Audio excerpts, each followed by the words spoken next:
Standard history textbooks present a specific image of the past. We see towering figures who conquered the globe through sheer willpower and a unique destiny. Moving the world requires more than a brilliant mind. It requires the absolute manipulation of political systems. Highly secretive financial dynasties realized early on that wealth only reaches its full potential when it controls the mechanisms of the state. These elites utilized a consistent strategy. They identified obscure, often desperate individuals and provided them with the resources to ascend.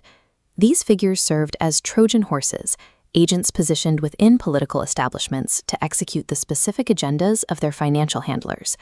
The leaders we remember as masters of their own fate appear, upon closer inspection, to be manufactured instruments of global control. Napoleon Bonaparte's early career provides a stark look at this reality. Before his rise, he was a struggling junior officer who possessed only a single shirt and lacked the funds to pay his basic laundry bills. This trajectory shifted when the French diplomat Talleyrand introduced Napoleon to the Rothschild dynasty. They saw in the fiery Corsican the perfect instrument for a specialized geopolitical mission. The Rothschilds funded Napoleon's ascent with the goal of dismantling the established order. He was directed to smash the influence of the Catholic Church and destroy the traditional Christian monarchies across Europe. Napoleon eventually realized he was being used as a pawn for someone else's dominance. He began to resist his handlers, seeking a path toward peace and expressing a sudden desire to end the perpetual state of war. This shift in loyalty led directly to the events at Waterloo. While history focuses on a military defeat, the underlying cause was a deliberate sabotage from within Napoleon's own command. His second-in-command, Marshal Soult, was a man in the pay of the Rothschilds. During the battle, Soult intentionally disorganized the staff and abandoned critical strategic positions, ensuring Napoleon's failure. Napoleon's ruin came the moment his financial backers cut the strings, demonstrating that his power was never truly his own. Across the English Channel, Benjamin Disraeli faced a similar capture. Early in his political life, Disraeli was drowning in debt and lived in constant fear of being thrown into a debtor's prison. He was virtually penniless and his political career was paralyzed until Lionel Rothschild stepped in.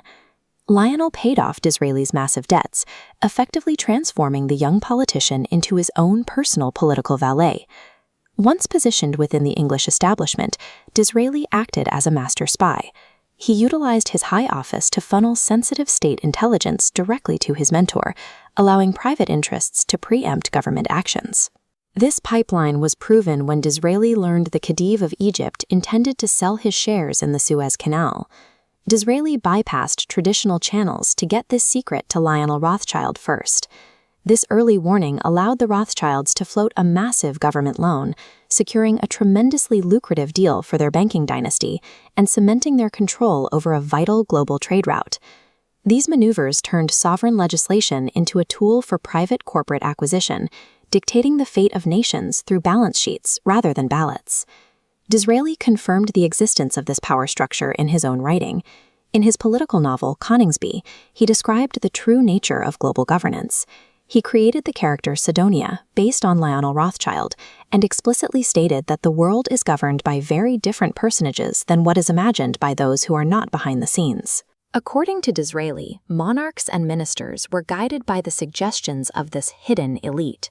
Disraeli further detailed these mechanics in a private conversation with the German leader Otto von Bismarck, specifically addressing the origins of the American Civil War. Disraeli explained to Bismarck that the conflict was not a spontaneous tragedy. He claimed it was deliberately fomented by the high financial powers of Europe. These bankers feared that a united United States would achieve absolute economic independence.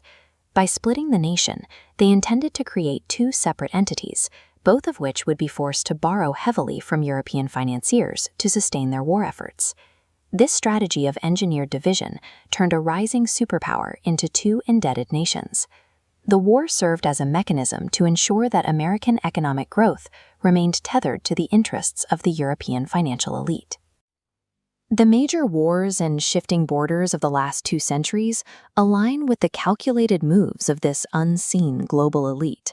These events were the results of financial strategy rather than historical accident. Examining this hidden architecture allows for a perspective that goes beyond the official narrative. It reveals the consistent patterns used to direct the fate of nations. Seeing how these puppet strings were pulled in the past makes it possible to identify similar maneuvers within modern political systems. To explore more of these hidden layers of history, please hit the like button and subscribe to the Bookish Breakdown. Your support allows us to continue researching the ideas that challenge the status quo. Thank you for watching, and stay curious.